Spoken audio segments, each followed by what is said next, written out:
provavelmente é a que mais assusta as crianças. Muitos adultos hoje têm traumas com palhaços por conta dessa história, bastante difundida nos anos de 1990. Sua origem pode ser creditada ao jornal sensacionalista Notícias Populares, que circulou por 4 décadas até ser fechado em 2001. A publicação ficou conhecida por suas reportagens bizarras, manchetes violentas e histórias assustadoras. De acordo com a tabloide, nos anos de 1990, uma gangue de palhaços rondava os grandes centros urbanos em Hong Kong, estacionando em praças para rápidas apresentações, e ao final dela, os palhaços ofereciam doce às crianças, que em seguida eram levadas até o veículo e nunca mais encontradas. A motivação para o sequestro permanece um mistério.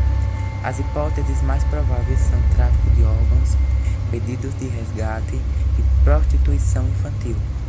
Bom pessoal, isso é uma história triste, tá? E uma história muito pequena também. Eu espero que vocês tenham gostado.